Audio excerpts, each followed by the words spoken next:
Ya, terima kasih. Assalamualaikum warahmatullahi wabarakatuh. Perkenalkan, nama saya Murasi SOSI, Sarjana Sosial Islam. Alhamdulillah di SPNK 7 Kulon saya diamanahi untuk mengajar kelas 1. Terima kasih. Assalamualaikum warahmatullahi wabarakatuh. Ya, terima kasih. Untuk kelas 1 itu yang mendapatkan tugas itu Bu Mulansi, Sarjana Sosial. Oke, terima kasih Bu.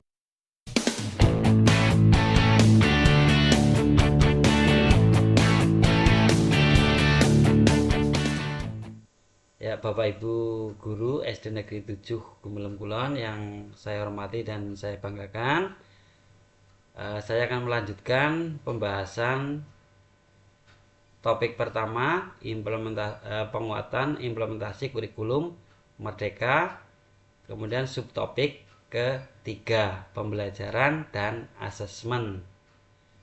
Ya, berarti pada pertemuan kali ini kita akan belajar mengenai pembelajaran dan asesmen. Oke, dalam materi ini apa yang bisa dipelajari Bapak Ibu? Ya, kita pelajari satu persatu ya Bapak Ibu. Ya. Kemampuan apa yang perlu dibangun oleh pendidik dalam perencanaan pembelajaran? Yang pertama, kemampuan merencanakan pembelajaran lingkup satuan pendidikan. Yang kedua, kemampuan merencanakan pembelajaran lingkup kelas. Ya, ini ada tabel ya. Bantu satuan pendidikan mengidentifikasi tahap kesiapan. Ini tabel 1, tahap implementasi kurikulum Merdeka. Di sini ada aspek, tahap awal, tahap berkembang, tahap siap-siap, tahap mahir. Oke, kita bahas satu-satu ya Bapak Ibu. Aspek perancangan alur tujuan pembelajaran. Tahap awal, menggunakan contoh alur tujuan pembelajaran yang disediakan oleh Kemendikbudristek. Tahap berkembang, melakukan penyesuaian terhadap alur tujuan pembelajaran yang disediakan oleh Kemendikbudristek berdasarkan karakteristik satuan pendidikan. Tahap siap, melakukan penyesuaian terhadap alur tujuan pembelajaran yang disediakan oleh Kemendikbudristek berdasarkan karakteristik satuan pendidikan dan kebutuhan peserta didik. Tahap mahir, mengembangkan alur tujuan pembelajaran secara mandiri dan merujuk pada capaian pembelajaran berdasarkan karakteristik satuan pendidikan dan kebutuhan peserta didik. Kemudian aspek yang kedua, perencanaan pembelajaran. Tahap awal, menggunakan contoh perencanaan pembelajaran yang disediakan oleh Kemendikbudristek. Tahap berkembang, melakukan penyesuaian terhadap contoh perencanaan pembelajaran yang disediakan oleh Kemendikbudristek berdasarkan karakteristik satuan pendidikan. Tahap siap, melakukan penyesuaian terhadap contoh perencanaan pembelajaran yang disediakan oleh Kemendikbudristek berdasarkan karakteristik satuan pendidikan dan kebutuhan peserta didik. Kemudian tahap mahir, melakukan pengembangan perencanaan pembelajaran yang berdasarkan karakteristik satuan pendidikan dan kebutuhan peserta didik. Ya, gambarnya seperti ini ya Bapak Ibu. Oke, lanjut. Proses penyusunan perencanaan pembelajaran. Perencanaan pembelajaran lingkup satuan pendidikan. Ini menganalisis capaian pembelajaran dulu. Kemudian setelah menganalisis CP, kita menyusun tujuan pembelajaran dan alurnya. Kemudian merencanakan pembelajaran dan asesmen. Kemudian perencanaan pembelajaran lingkup kelas. Ini tahapan ya Bapak Ibu. Jadi ketika proses penyusunan perencanaan pembelajaran ya kita menganalisis CP-nya dulu. Kita lihat CP-nya, kemudian membuat ATP, tujuan pembelajaran. Kemudian merencanakan pembelajaran dan asesmen. Contoh proses perancangan kegiatan pembelajaran diperuntukkan bagi pendidik yang akan merencanakan pembelajaran lingkup satuan pendidikan secara mandiri. Ini prosesnya seperti ini ya Bapak Ibu. Lanjut. Karakteristik pembelajaran. Memanfaatkan asesmen pada awal, proses, dan akhir pembelajaran untuk memahami kebutuhan dan posisi peserta didik dalam pembelajaran berikutnya. Kemudian menggunakan pemahaman tentang kebutuhan dan posisi peserta didik untuk melakukan penyesuaian pembelajaran. Kemudian memprioritaskan terjadinya kemajuan belajar peserta didik di atas cakupan dan ketuntasan muatan kurikulum yang disampaikan. Kemudian berdasarkan pada refleksi atas kemajuan belajar peserta didik yang dilakukan secara kolaboratif dengan pendidik. Ya, ini karakteristik pembelajaran ya Bapak Ibu. Oke, lanjut. Keterpaduan pembelajaran dan asesmen. Pendidik menyusun rencana pembelajaran, termasuk di dalamnya rencana asesmen, mulai dari awal hingga akhir pembelajaran. Kemudian, pendidik melakukan asesmen di awal pembelajaran untuk menilai kesiapan setiap individu peserta didik untuk mempelajari materi yang telah dirancang. Berdasarkan hasil asesmen, pendidik mendetailkan rencana pembelajaran dan atau membuat perencanaan yang sesuai dengan tahap capaian peserta didik. Kemudian melaksanakan asesmen di akhir pembelajaran untuk mengetahui ketercapaian tujuan pembelajaran. Hasil dari asesmen ini dapat digunakan sebagai salah satu alternatif untuk asesmen awal oleh pembelajaran berikutnya. Ya, ini gambaran keterpaduan pembelajaran dan asesmen. Paham ya Bapak Ibu? Oke, lanjut. Melaksanakan pembelajaran dan menggunakan berbagai metode asesmen formatif untuk memonitor kemajuan belajar. Diferensiasi pembelajaran. Ya, yang pertama itu konten, menyediakan sumber belajar yang bervariasi. Terkait hal apa yang peserta didik perlu diketahui, pahami, dan dapat dilakukan dari hasil belajar atau bagaimana peserta didik mendapatkan akses ke pengetahuan. Ini untuk konten ya Bapak Ibu.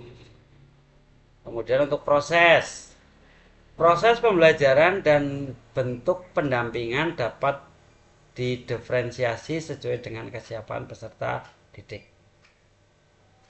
Terkait aktivitas yang didesain untuk membantu peserta didik menyerap atau memahami pembelajaran.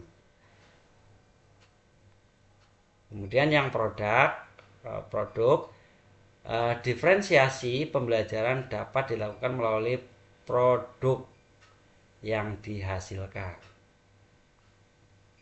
Terkait bagaimana peserta didik menunjukkan apa yang telah mereka ketahui, memahami, dan dapat dilakukan. Ya, ini pembelajaran diferensiasi pembelajaran terkait konten, proses, dan produk. Nanti ada videonya Bapak Ibu. Oke, lanjut. Seperti apa bentuk diferensiasi? Nah, di sini ada ilustrasinya ya, contoh situasi. Ibu Nur adalah guru kelas 3 SD dengan jumlah murid sebanyak 32 murid. Oke teman ya. SD ku gurune muridnya kur rolas. Di antara 32 murid di kelasnya tersebut, Bu Nur memperhatikan bahwa 3 murid selalu selesai lebih dahulu saat diberikan tugas menyelesaikan soal-soal perkalian. Karena dia tidak ingin ketiga anak ini tidak ada pekerjaan dan malah mengganggu murid lain, akhirnya ia berinisiatif untuk menyiapkan lembar kerja tambahan untuk 3 anak tersebut. Jadi, jika anak-anak lain mengerjakan 15 soal perkalian, maka untuk 3 anak tersebut Bu Nur menyiapkan 25 soal perkalian. Nah, contoh situasinya seperti ini ya Bapak Ibu. Kemudian, menurut Bapak Ibu, apakah strategi diferensiasi yang dilakukan Bu Nur tepat? Ya, jadi situasinya seperti ini Bapak Ibu. Kemudian menurut Bapak Ibu, penyelesaian yang dilakukan oleh Bu Nur itu sesuai apa tidak? Kira-kira seperti itu menurut Bapak Ibu. Nah, kalau misalnya sesuai, alasannya apa? Kalau tidak sesuai, alasannya apa? Kira-kira seperti itu ya Bapak Ibu. Kemudian saran apa yang akan diberikan ke Bu Nur dengan situasi di kelasnya Bu Nur? Kira-kira seperti itu ya Bapak Ibu. Oke. Ya, ini penjelasan lanjutnya ya. Seperti apa bentuk diferensiasi?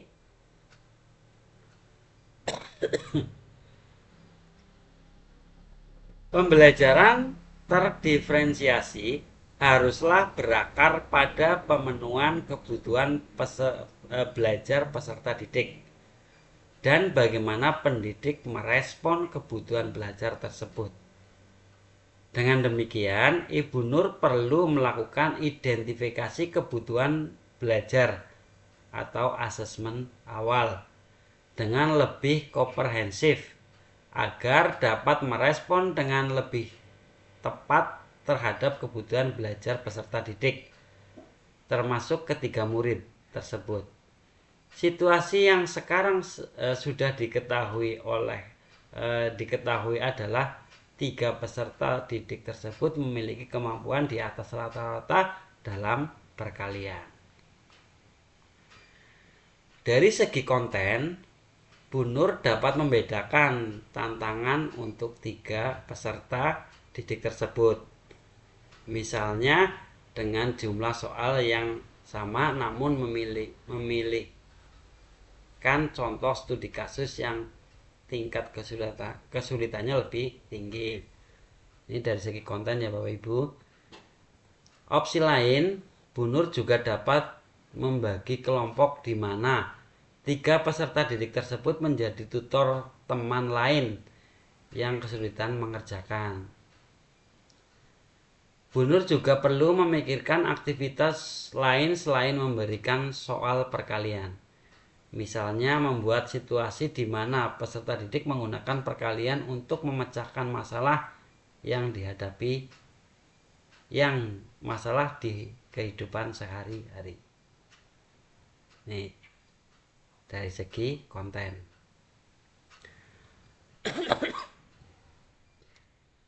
Contoh diferensiasi lain.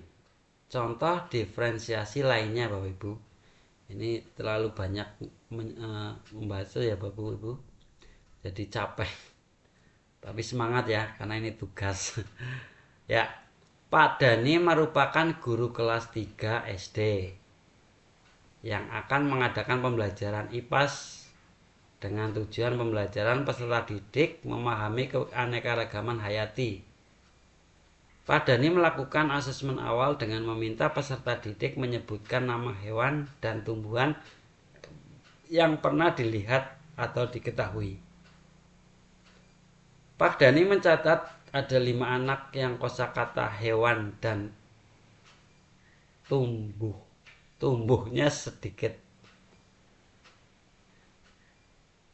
atau tidak dapat menyebutkan lebih dari 5. Sebelumnya Pak Dhani juga mengetahui ada 3 peserta didik yang belum lancar membaca di kelas. Pak Dhani mengawali aktivitas dengan mengajak peserta didik berjalan-jalan di kebun yang terletak di dekat satuan pendidikan. Peserta didik kemudian akan bekerja kelompok untuk mengklasifikasikan hal-hal yang mereka temukan sepanjang perjalanan mereka di kebun. Ini contoh kasusnya ya Bapak Ibu, dari Pak Dhani.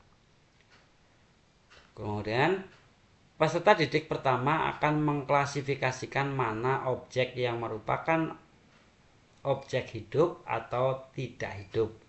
Lalu mereka akan mengklasifikasikan kesamaan dari objek tersebut, yaitu dari bentuk atau warna, tipe, dan sebagainya. Untuk peserta didik yang membacanya belum lancar, Pak Dhani akan meminta mereka mengklasifikasikan benda secara langsung. Sementara untuk yang lain, Pak Dhani menyiapkan foto objek dengan tulisan. Untuk peserta didik yang kosakatanya masih sedikit, Pak Dhani akan melakukan lebih banyak pendampingan langsung. Aktivitas dalam kelompok Anda diskusikan contoh diferensiasi pembelajaran yang Anda amati dilakukan pendidik di satuan pendidikan. Pilihlah satu contoh yang menurut Anda merupakan praktek baik diferensiasi pembelajaran. Ya, ini memang tugas yang kami kerjakan Bapak Ibu ketika kami melaksanakan tugas. Tapi karena ini pengimbasan di sekolah, unit kerja saja ya, unit kerja ya nggak usah dikerjakan Bapak Ibu. Langsung aja lanjut ya Bapak Ibu. Ya, di sini ada video Bapak Ibu. Silahkan disimak dulu ya Bapak Ibu.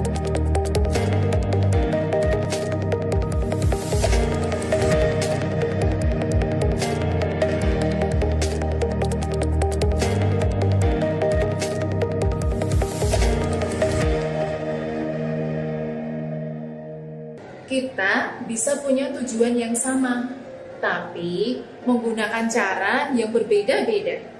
Sama seperti murid-murid kita di awal masa transisi PAUD SD. Setiap peserta didik perlu dilayani sesuai kebutuhan mereka masing-masing. Bapak Ibu guru semuanya, sejauh ini kita sudah belajar bahwa kita perlu melakukan pengamatan peserta didik di 2 minggu pertama di kelas 1 SD. Setelah mendapat informasi utuh dan holistik dari hasil pengamatan awal, Bapak dan Ibu dapat menggunakannya untuk merancang tujuan pembelajaran dan menyesuaikan strategi pembelajaran supaya pembelajaran menyenangkan dan bermakna bagi peserta didik di kelas Bapak Ibu. Sebelumnya, Bapak Ibu perlu mencatat 2 hal penting ini. 1. Hanya ada 1 tujuan pembelajaran. Tapi 2. Ada beberapa strategi atau kegiatan untuk mencapai tujuan tersebut. Kita harus mampu mengakomodasi berbagai kebutuhan peserta didik supaya proses mencapai tujuan berlangsung lancar. Guru ingin mengembangkan aspek kematangan kognitif yang cukup untuk melakukan kegiatan belajar, yaitu kepemilikan dasar literasi. Guru ingin mengembangkan kosakata, kemampuan bercerita, dan kesadaran fonemik, nada, jeda, tempo. Untuk itu, guru mengamati kemampuan peserta didik berbicara lancar, fasih, dan juga runtut. Selain itu, guru juga mengamati kemampuan peserta didik menceritakan salah satu kegiatan rutin yang dilakukan peserta didik. Contohnya, kegiatan membaca lantang.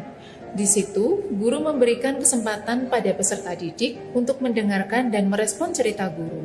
Selain itu, peserta didik juga dapat melakukan unjuk cerita.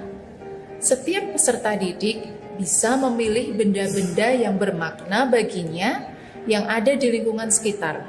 Kemudian, ia menceritakan pengalamannya berkaitan dengan benda itu. Nah, tujuan tetap sama kan? Kosakata bertambah, kemampuan bercerita dan kesadaran fonemiknya berkembang. Kita amati ya contoh lain, yaitu kasus di kelas Bu Aruna yang memiliki kondisi peserta didik yang berbeda-beda titik mulainya. Bu Aruna ingin mengamati kematangan kognitif peserta didik di kelas beliau. Hal ini bisa diamati melalui beberapa hal berikut ini. 1. Peserta didik mampu mengikuti instruksi sederhana. 2. Peserta didik mampu menyimak dan menyampaikan gagasan sederhana. 3. Peserta didik dapat menceritakan hal yang disukai. 4. Peserta didik menyadari keterhubungan antara simbol angka atau huruf dengan kata dan bilangan.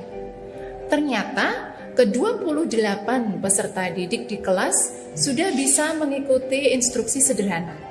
Namun, ada beberapa hal yang menjadi catatan pada asesmen awal. Sebagian besar peserta didik memiliki rentang konsentrasi pendek. Ketika guru menjelaskan aturan permainan pada kegiatan asesmen awal bermain ular tangga, sebagian besar peserta didik tidak menyimak dan sibuk mengobrol atau berjalan-jalan di kelas. Sebagian besar peserta didik tidak dapat menceritakan hal yang disukai, karena ketika sesi bercakap-cakap, anak hanya pasif dan terlihat bingung tidak menjawab pertanyaan guru. Sebagian peserta didik kesulitan untuk merangkai cerita yang menjelaskan sebuah gambar yang ditunjukkan guru. Berdasarkan pengamatan awal ini, Bu Aruna disarankan untuk melakukan penyesuaian terhadap susunan tujuan pembelajaran atau kompetensi dasar. Alasannya, agar peserta didik dapat belajar dari kemampuan yang lebih mendasar menuju keterampilan yang lebih sulit.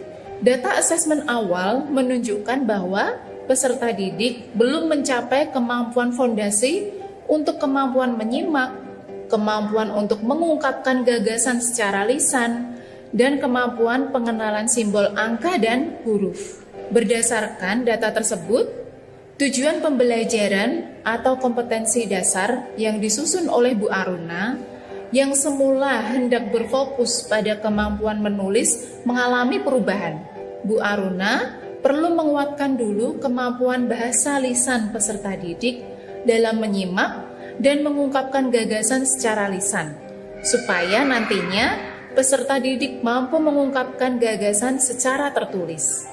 Hal ini karena kemampuan mengungkapkan gagasan secara tulisan lebih sulit dibanding kemampuan mengungkapkan gagasan secara lisan. Selain itu, untuk dapat menulis merangkai kata, peserta didik perlu menguasai kemampuan mengenal simbol huruf.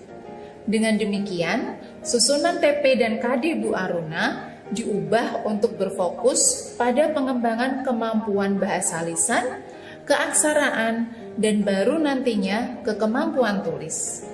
Nah, dengan adanya penyesuaian ini, maka kita bisa memastikan tidak ada peserta didik yang tertinggal dan tidak dilayani sesuai dengan kebutuhan dan kemampuannya. Selamat mencoba!